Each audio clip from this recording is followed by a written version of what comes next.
Shri B Reji ഇവിടെ ചോദിച്ചത് ശരിയാണ്. നിയമസഭയിലും അത് പറയുകയുണ്ടായി. Pinarayi Vijayan, T P Ramakrishnan, P Rajeev, V N Vasavan അടക്കം മന്ത്രിമാർ, നിരവധി കമ്മ്യൂണിസ്റ്റ് നേതാക്കന്മാർ, എന്തിന് രാജനടക്കമുള്ളവരെ ഉരുട്ടിക്കൊന്നു, എഞ്ചിനീയറിംഗ് കോളേജ് വിദ്യാർത്ഥി, ഇങ്ങനെയൊക്കെ ഉള്ള സംഭവഗതികളുണ്ട്. അന്നെങ്ങാണം ഈ 144 പോലീസുകാരെ പിരിച്ചുവിട്ടതുപോലെ ഒരു നടപടി പോലീസിനെതിരെ എടുത്തിട്ടുണ്ടോ? അത് കാതലായൊരു ചോദ്യമാണ്. റജി ഉണ്ടോ? പറയാൻ പറ്റുമോ? പറയാം. നോക്കൂ, ഈ ഇത്രയും നേതാക്കന്മാരെ പോലീസ് നിഷ്ഠൂരമായി ലോക്കപ്പിലിട്ട് മർദ്ദിച്ചു. കഴിഞ്ഞ 10 വർഷമായി 9.5 വർഷമായി ഇടതുമുന്നണിയാണ് അധികാരത്തിലിരിക്കുന്നത്. 1977 രക്തം പുരണ്ട ഷർട്ടുമായി ജനുവരി 30 നിയമസഭയിൽ വന്ന് പ്രസംഗിച്ച ബഹുമാന്യനായ പിണറായി വിജയനാണ് ഇന്നത്തെ ആഭ്യന്തരമന്ത്രി. ഈ 10 വർഷത്തെ ഭരണം കൊണ്ട് ഈ നിഷ്ഠൂരമായ ഈ ലോക്കപ്പ് മർദ്ദനം, നിരപരാധികളെ മർദ്ദിക്കുന്ന നടപടിക്ക് അവസാനം ഉണ്ടാക്കുവാൻ അദ്ദേഹത്തിന് കഴിഞ്ഞിട്ടുണ്ടോ? അത് അദ്ദേഹത്തിന്റെ കഴിവുകേടല്ലേ? അദ്ദേഹത്തിന് കഴിഞ്ഞിട്ടുണ്ട്. അദ്ദേഹം പറഞ്ഞു, അദ്ദേഹം കഴിഞ്ഞിട്ടുണ്ടെന്ന് പറഞ്ഞു, വസ്തുതകൾ നിരത്തി. കാരണം ഇന്ത്യയിലെയും വിവിധ ഏജൻസികളുടെയും റിപ്പോർട്ട് അനുസരിച്ച് അഴിമതിരഹിതമായ, രാജ്യത്തെ ഏറ്റവും വലിയ അഴിമതിരഹിതമായ പോലീസ് കേരളത്തിലാണ്. ഏറ്റവും കൂടുതൽ പോലീസ് അട്രോസിറ്റി കുറവുള്ളത് കേരളത്തിലാണ്. 144 കുറ്റക്കാരായ പോലീസുകാരെ പുറത്താക്കിയിട്ടുള്ളത്, ജോലിയിൽ നിന്ന് പുറത്താക്കിയിട്ടുള്ളത് കേരളത്തിലാണ്. ഇതൊക്കെ അദ്ദേഹം അക്കമിട്ട് നിർത്തി. അത് വിമലീകരണമാണ്, അത് ശുദ്ധീകരണമാണ്, പോലീസിലെ പുഴുക്കുത്തുകളെ ഒഴിവാക്കലാണ് എന്ന് കരുതി പൂർണ്ണമായും പുഴുക്കുത്തുകൾ ഒഴിവായിട്ടില്ല, അതിനെ ഒഴിവാക്കിക്കൊണ്ടിരിക്കുകയാണ് എന്നും CM പറഞ്ഞു. ഇനി എന്താ വേണം? ബഹുമാനായ നാസർ കൊളായി അദ്ദേഹം പറഞ്ഞു, കൂത്തുപറമ്പ് വെടിവെപ്പിനെ സംബന്ധിച്ച് പറഞ്ഞു. അന്ന് ആരോപണ വിധേയനായ രവട ചന്ദ്രശേഖരൻ ചെന്നിത്തലയും പറയുന്നത് കേട്ടോ. അതെന്തൊരു വിഡിത്തമാണ്. എം വി രാഘവനും അല്ലെങ്കിൽ പിന്നെ അന്നത്തെ UDF സർക്കാരും മുഖ്യമന്ത്രിയും റവന്യൂ മന്ത്രിയും കളക്ടറും അവരുടെ ഉത്തരവില്ലാതെ ആ പോലീസുകാരൻ എങ്ങനെ വെടിവെക്കാനാകും? പോലീസുകാരനാണോ? പോലീസുകാരൻ അവിടെ വെറും ടൂളല്ലേ? ആ പോലീസുകാരനെതിരെ എന്തിനാണ്? എന്തൊരു വാദമാണ്. നമ്മളാരും രാഷ്ട്രീയ സാക്ഷരത ഇല്ലാത്തവരാണോ? ആരോപണം ഉന്നയിച്ച ഒരു വ്യക്തിയെ തന്നെ അങ്ങനെയാണെങ്കിൽ തന്നെ ആ ഉത്തരവിട്ടവർക്കല്ലേ പ്രശ്നം? അതിനകത്ത് ഭാഗവാക്കാകുന്ന ഉദ്യോഗസ്ഥൻ എന്ത് ചെയ്യാനാകും? ആ ഉദ്യോഗസ്ഥനെ പിന്നെ സ്ഥാനക്കയറ്റം എന്ന് ചെന്നിത്തലയും ചോദിക്കുന്നു കേട്ടോ. എന്തൊരു അപഹാസ്യമായ ചോദ്യമാണ്. റജി പറഞ്ഞതിന് മറുപടി ഉണ്ടോ നാസർ കൊളായി ഇപ്പോൾ പറഞ്ഞതിന്? എന്തൊക്കെയാണ്?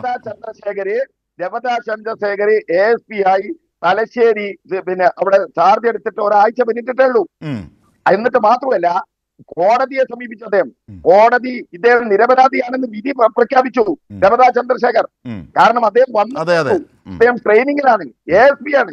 അദ്ദേഹം നിരപരാധിയാണെന്ന് കോടതി പ്രഖ്യാപിച്ചു കഴിഞ്ഞാൽ അതല്ല അപരാധിയാണെന്ന് സർക്കാരിന് പറയാൻ പറ്റുമോ? അല്ലെങ്കിൽ ആരാർക്കെങ്കിലും പറയാൻ പറ്റുമോ? കോടതി നിരപരാധിയാണെന്ന് കണ്ട് വിട്ടയച്ച രവതാ ചന്ദ്രശേഖർ. അതുകൊണ്ട് തലശ്ശേരിയിലെ 5 പേരെ വെടിവെച്ചോന്നതിന്റെ ഉത്തരവാദിത്തത്തിൽ നിന്ന് കോൺഗ്രസിന് മാറാൻ കഴിയോ? അങ്ങനെ സമാനമായ സംഭവം പിന്നീട് കേരളത്തിൽ നടന്നിട്ടുണ്ടോ? അങ്ങനെ വെടിവെപ്പിൽ 5 പേര് കൊല്ലപ്പെട്ട സംഭവം നിങ്ങൾ പറ. ഇതൊക്കെ പാർട്ടിയുടെ ഇരട്ടത്താപ്പല്ലേ? അന്ന് 2 പേരെ ഒഴിവാക്കിക്കൊണ്ട് രവടാ ചന്ദ്രശേഖരെ തന്നെ DGP ആക്കേണ്ടതായിട്ടുള്ള ആവശ്യം ഉണ്ടായിരുന്നു. റജി, അപ്പോ UDF കാലത്ത് നടന്ന ആ കൂത്തുപറമ്പിലെ വെടിവെപ്പ് അത് വലിയ ക്രൂരതയാണ് എന്ന് താങ്കൾ അംഗീകരിക്കുന്നു? നോക്കൂ, പാർട്ടി അതിശക്തമായിട്ട് അത് വിടൂ. ചെയ്യിച്ചവരെ പറയൂ, ഇതിന് ഉത്തരവിട്ടവരെ പറയൂ, അതിലെ രാഷ്ട്രീയ വൈര്യം തീർത്തവരെ കുറിച്ച് പറയൂ. നോക്കൂ, അത്തരത്തിലുള്ള നടപടികൾ പരിഹരിക്കാനാണല്ലോ കേരളത്തിലെ ജനങ്ങൾ 10 വർഷത്തിന് മുമ്പേ LDF സർക്കാരിനെ അധികാരത്തിലേറ്റിയത്. എന്തുകൊണ്ട് ആ മുൻകാലങ്ങളിലെ തെറ്റ് തിരുത്തുവാൻ LDFന് കഴിയുന്നില്ല? തെറ്റ് തിരുത്തിയല്ലേ പോലീസിൽ ഇത്രയേറെ നടപടികൾ സ്വീകരിച്ച് പോലീസിനെ അടിമതിരഹിതമാക്കിയത്?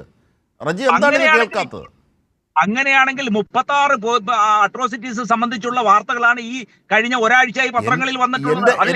എന്റെ റജി, അതാണ് 30,000 അട്രോസിറ്റീസ് ഉള്ളിടത്താണ് 36 ചുരുങ്ങിയത്. 3000 പോലീസുകാർ ഉൾപ്പെട്ട സംഭവമാണ് ഇത്ര 1, 2, 3, 4, 5, 6 കേസുകളിൽ മാത്രമായിട്ട് ഒതുങ്ങുന്നത്. അപ്പോൾ അഴിമതിരഹിതവും കുറ്റരഹിതവും ആയി പോകുന്നു മുൻകാലത്തെ അപേക്ഷിച്ച്. പക്ഷെ പൂർണ്ണമായിട്ടും ആയിട്ടില്ല. കാരണം ഈ നാട് കൂടുതലും ഭരിച്ചത് കോൺഗ്രസ് ആണല്ലോ എന്നും CM പറഞ്ഞിട്ടുണ്ട്. ഈ പോലീസിനെ രാഷ്ട്രീയവൽക്കരിച്ചു എന്നുള്ളതാണ് ഏറ്റവും വലിയ പ്രത്യേകത. എന്താണ് രാഷ്ട്രീയവൽക്കരിച്ചത്? അത് പറയൂ. മൂവാറ്റുപുഴ ഒരു traffic SI KP Siddique tar ചെയ്ത് സഞ്ചാരയോഗ്യമായ ഒരു റോഡ് അദ്ദേഹം തുറന്നു കൊടുത്തു. ആ മനുഷ്യനെ CPM-ന്റെ അവിടുത്തെ പ്രാദേശിക നേതൃത്വത്തിന്റെ വാക്ക് കേട്ടിട്ട് അദ്ദേഹത്തെ സസ്പെൻഡ് ചെയ്ത് നിർത്തി. അദ്ദേഹം ജനോപകാരപ്രദമായ ഒരു കാര്യമാണ് അവർ നിർവഹിച്ചത്. നാസർ കൊളായി മറുപടി പറയും. നിങ്ങൾ രാഷ്ട്രീയവൽക്കരിച്ചത് എന്തിനാ? വൽക്കരിച്ചിട്ടുണ്ടോ? ഉണ്ട്. ആ സിദ്ദിഖ് എന്ന് പറയുന്ന ഉദ്യോഗസ്ഥനെ സസ്പെൻഡ് ചെയ്തിട്ടുണ്ട്. കാരണം പണി തീരാത്ത റോഡ്, ആ പണി തീർന്നു കഴിഞ്ഞാൽ ഉദ്ഘാടനത്തിന് ഗവൺമെന്റ് ഒരുക്കി വെച്ചിരിക്കുന്ന സമയം ഒരു ഗവൺമെന്റ് ഉദ്യോഗസ്ഥനെ തെറ്റിദ്ധരിപ്പിച്ച് ആൾ ഉദ്ഘാടനത്തിന് പോകാൻ പാടില്ല. ആള് സർക്കാരിന് വിരുദ്ധ നയമെടുത്താൽ ആളെ സസ്പെൻഡ് ചെയ്യണം. എന്തേ സംശയം? നമ്മുടെ നാട്ടിൽ പണി തീരാത്ത ഒരു റോഡിന്റെ ഉദ്ഘാടനം എന്തായിരുന്നു? അവിടുത്തെ MLA ഉണ്ടായിരുന്നല്ലോ. ആ MLA ഉദ്ഘാടനം ചെയ്യാതെ ഈ പാവം SIയെ കൊണ്ടുവന്ന് ആളോട് ഉദ്ഘാടനം ചെയ്യിപ്പിച്ചു. പാവത്തിന് അറിഞ്ഞൂടെ എന്താ സംഭവിക്കുന്നത്. പക്ഷേ ഗവൺമെന്റിനെതിരെയുള്ള സർവീസ് റൂളിനെതിരാണ് ആ നടപടി. ആളെ സസ്പെൻഡ് ചെയ്യണ്ടേ? ആ റോഡിന്റെ പണി കഴിഞ്ഞിട്ടുണ്ടോ? അതിന്റെ ഉദ്ഘാടനം എങ്ങനെ ഒരു പോലീസ് ഉദ്യോഗസ്ഥൻ വന്ന് നിർവഹിക്കാം? അത് സർക്കാർ നയങ്ങൾക്ക് വിരുദ്ധല്ലേ? ഞാൻ പറയട്ടെ, ഈ MLA ഉണ്ടല്ലോ, നമ്മുടെ എന്തായിരുന്നു ആളുടെ പേര്, നമ്മളെ കേസൊക്കെ കൊടുത്ത് നടക്കുന്ന നാടൻ തൊട്ടടുത്തിരിക്കാണ് നിൽക്കാണ്. ഈ പോലീസ് ഉദ്യോഗസ്ഥനെ കൊണ്ട് നാടകം കളിപ്പിച്ചല്ലേ? എന്തിനായി നാടകം കളിപ്പിച്ച്? ഞാൻ ചോദിക്കട്ടെ കോൺഗ്രസിന്റെ പ്രതിനിധിയോട്, ആ റോഡിന്റെ പണി കഴിഞ്ഞിട്ടുണ്ടോ? റോഡിന്റെ പണി കഴിയാതെ ഒരു റോഡിന്റെ ഉദ്ഘാടനം നിർവഹിക്കാൻ അത് ഔദ്യോഗികമായി പ്രഖ്യാപിച്ച് നടക്കുന്നല്ലേ? അതിലെന്താ രാഷ്ട്രീയ വൈരാഗ്യം? ഒരിക്കലും ഒരു പോലീസ് ഉദ്യോഗസ്ഥൻ ചെയ്യാൻ പാടില്ലാത്ത പണിയല്ലേ അയാൾ ചെയ്തിട്ടുള്ളത്. ആൾക്കെതിരെ നടപടി ഉണ്ടാവില്ലേ? സർവീസിലിരിക്കാൻ സർക്കാരിനെതിരെ പ്രവർത്തിച്ചാൽ നടപടി ഉണ്ടാവില്ല. പോലീസിനെ രാഷ്ട്രീയവൽക്കരിച്ചു LDF-ന്റെ കാലത്ത് എന്നതാണ് റജിയുടെ ആരോപണം. പോലീസിനെ രാഷ്ട്രീയവൽക്കരിച്ചതിന്റെ ഏറ്റവും വലിയ ഉദാഹരണമല്ലേ DGP സെൻകുമാർ. ആ സെൻകുമാർ ആരായിരുന്നു? കോഴിക്കോട് മാറാട് സംഭവം കഴിഞ്ഞപ്പോ കോഴിക്കോട് മാനാഞ്ചിറയിൽ വന്നിട്ട് വ്യക്തമായി മുസ്ലിങ്ങളെ ഞാൻ കൂട്ടക്കൊലം നടത്തും എന്ന് പറഞ്ഞ അശോക് സിംഗാറിനെതിരെയുള്ള കേസ് പിൻവലിച്ചു കൊടുത്ത രമേശ് ചെന്നിത്തലയാണ്. അത് അന്നാരായിരുന്നു DGP സെൻകുമാർ. ഇങ്ങനെ എത്ര സംഭവങ്ങൾ തിരുവനന്തപുരത്തെ ഒരു MG കോളേജിൽ നടന്ന സംഭവം, പോലീസുകാരനെ അടക്കം ഇയാൾ പിടിച്ചു വലിച്ചിട്ടിട്ട് അവിടുത്തെ കേസിൽ പ്രതിയായ RSSകാരന് പോലീസിൽ പണി കിട്ടാൻ വേണ്ടിയിട്ട് ആ കേസിലെ 13 പേരുടെയും കേസ് പിൻവലിച്ചു കൊടുത്താരാണ്? DGP സെൻകുമാർ, ഉമ്മൻചാണ്ടി. ആ DGP സെൻകുമാറിനെ ആരാണെന്ന് തിരിച്ചറിഞ്ഞുകൊണ്ട് പിണറായി മാറ്റി നിർത്തിയപ്പോ സുപ്രീം കോടതിയിൽ കേസിന് പോയി ഇയാള്. ആരായിരുന്നു കൂടെ ഉണ്ടായിരുന്നത്? ഈ ചെന്നിത്തല. അതുപോലെ തന്നെ ഞാനിപ്പോഴും ഓർക്കുന്നു, മുസ്ലിം ലീഗിന്റെ നേതാവ് പാണക്കാട് മുനവ്വർ അലി ശിഹാബ് തങ്ങളുടെ ഒക്കെ സ്റ്റേറ്റ്മെന്റ് എന്തായിരുന്നു? ഇതാ പോരാടി ജയിച്ച് തിരിച്ചു വന്നിരിക്കുന്നു. ഇപ്പൊ എവിടെയുണ്ട് സെൻകുമാർ? മുഖ്യമന്ത്രി പിണറായി വിജയൻ നിയമസഭയിൽ പറഞ്ഞത് എനിക്ക് ഇപ്പോഴും ഓർമ്മയുണ്ട്.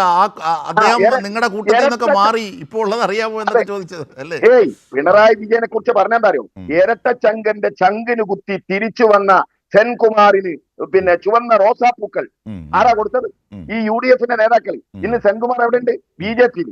രാഷ്ട്രീയവൽക്കരണല്ലേ? ഞാൻ പറയുന്നത്, പോലീസിൽ ആളെ എടുക്കുമ്പോ പല പാർട്ടിയിൽപ്പെട്ട ആളുകൾ വരും. കോൺഗ്രസ് ഉണ്ടാവും, ലീഗ് ഉണ്ടാവും, BJP ഉണ്ടാവും, SDPക്കാരുണ്ടാവും. കാരണം അവന്റെ രാഷ്ട്രീയം പരിശോധിക്കുന്നില്ല. പഴയ കാലത്ത് കമ്മ്യൂണിസ്റ്റുകാരനാണെങ്കിൽ പിരിച്ചുവിടുവേന്. സഖാവ് കുഞ്ഞാലി, പട്ടാളത്തിൽ ജോലി ചെയ്യുന്ന കുഞ്ഞാലിയെ പിരിച്ചുവിട്ടത് കമ്മ്യൂണിസ്റ്റുകാരനാണെന്ന് പറഞ്ഞിട്ടാ. അങ്ങനെ കേരളത്തിലെ പോലീസിന്റെ സെലക്ഷൻ സമയത്ത് ഏതെങ്കിലും രാഷ്ട്രീയ പാർട്ടിക്കാരാൻ നോക്കാറുണ്ടോ? വിവിധ രാഷ്ട്രീയ പാർട്ടിക്കാർ വരും, അതിൽ കൊടുക്കത്തുകൾ ഉണ്ടാവും. KT ജലീൽ പറഞ്ഞതാണ് കൃത്യമായ ഉദാഹരണം. എന്താണ്? ഈ രാഹുൽ മാങ്കൂട്ടത്തിനെ പോലെയുള്ളവരെ ആണോ കോൺഗ്രസ്സുകാരെല്ലാവരും? അല്ല. രാഹുൽ മാങ്കൂട്ടത്തിൽ എന്ന് പറഞ്ഞാൽ സീരിയലായിട്ട് പീഡനം നടത്തിയ ആളാണ്. അതുപോലെയാണ് കോൺഗ്രസ്സുകാരെല്ലാവരും എന്ന് പറയാൻ പറ്റുമോ? PK ഫിറോസിനെ പോലെയാണ് യൂത്ത് ലീഗിന്റെ നേതാക്കൾ എന്ന് പറയാൻ പറ്റുമോ? പറ്റില്ല. എന്നതുപോലെ പുഴുക്കുത്തുകളായ പോലീസുകാർ യാതൊരു ദാക്ഷിണ്യവും ഇല്ലാതെ കൃത്യമായി മുഖ്യമന്ത്രി കണക്ക് പറഞ്ഞല്ലോ. മുഖ്യമന്ത്രി വെല്ലുവിളിച്ചു, നിങ്ങളുടെ കാലഘട്ടത്തിൽ പിരിച്ചുവിട്ടവരുടെ കണക്കൊന്ന് പറ, നമുക്കത് പറയാം. ആ കേരളത്തിലെ പോലീസിനാണ് നമുക്കറിയണം. കോവിഡ് കാലത്ത് ഈ പോലീസ് നടത്തിയ സേവനം അന്നെന്തായിരുന്നു? മരണഭയം. രോഗം പരന്നാൽ എന്തും സംഭവിക്കാം. മരണഭയം ഇല്ലാതെ സേവനം നടത്തിയവര്. നിപ്പയുടെ കാലത്ത്, പ്രളയകാലത്ത് ഇവർ നടത്തിയ സേവനം ചില്ലറയാണ്. നമ്മുടെ നാട്ടിൽ ജോളി വധക്കേസ്, എന്റെ നാടിനടുത്ത്, അതുകൊണ്ടാണ് ജോളി വധക്കേസ് എനിക്ക് ഓർമ്മ വന്നത്. 5-8 കൊല്ലം മുമ്പ് നടന്ന ഒരു തെളിവും ഇല്ലാതെ അവശേഷിപ്പിച്ചു പോയ ജോളി വധക്കേസ്. കോട്ടയത്തെ ഒരു മന്ത്രവാദി 3 പേരെ കൊണ്ടുപോയി കൊന്നത്. ഒരു തെരുവിലൂടെ നടക്കുന്ന ഒരു സ്ത്രീയെ കാണാതായ കേസ്. അതായത് ലോട്ടറി വിറ്റ് നടക്കുന്ന, തെരുവിൽ ജീവിക്കുന്ന ഒരു പെണ്ണിനെ കുറിച്ച് കൂടെയുള്ള തെരുവിലുള്ള മറ്റൊരാൾ കൊടുത്ത പരാതി. എത്ര സൂക്ഷ്മതയോടെ ആ പോലീസ് പരിശോധിച്ചത്. ആ സ്ത്രീയെ കാണാൻ ഒരു സ്വാധീനമില്ല, രാഷ്ട്രീയ സ്വാധീനമില്ല. ആ സ്ത്രീയെ അന്വേഷിച്ചു പോയ പോലീസാണ് 3 പേരെ കൊന്ന ആളെ കണ്ടുപിടിച്ചത്. നമ്മളെ പോലീസിന് ഒരു ബിഗ് സല്യൂട്ട് കൊടുക്കണ്ടേ? അതുകൊണ്ടാണല്ലോ കേന്ദ്രം ഭരിക്കുന്ന ആളുകൾ, അന്വേഷണ ഏജൻസികൾ, കേന്ദ്ര സർക്കാർ മാത്രമല്ല, അന്വേഷണ ഇന്നുമുണ്ട് ആലപ്പുഴയിൽ നിന്ന് കുറുവാ സംഘത്തെ സാഹസികമായി പിടികൂടിയ പോലീസുകാർക്ക് പുരസ്കാരങ്ങൾ സമ്മാനിച്ചു DGP ഇന്ന്. അതെ അതെ അതെ അതെ അത്തരം അവാർഡുകൾ കിട്ടിക്കൊണ്ടിരിക്കുന്ന കേരള പോലീസിന് ബിഗ് സല്യൂട്ട്.